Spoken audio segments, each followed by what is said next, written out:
আজকে রাতে ডিম অমলেট করবো রাতে খাওয়ার জন্য। এই যে একটা ডিম আমি ফাটিয়ে নিলাম।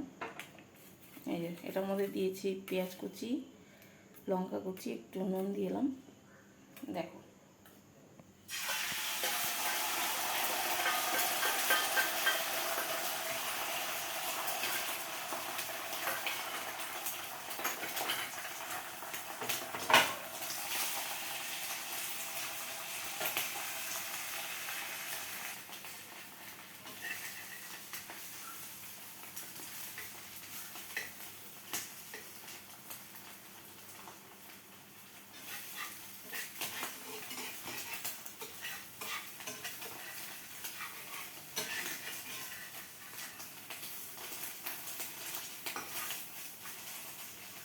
দিলাম।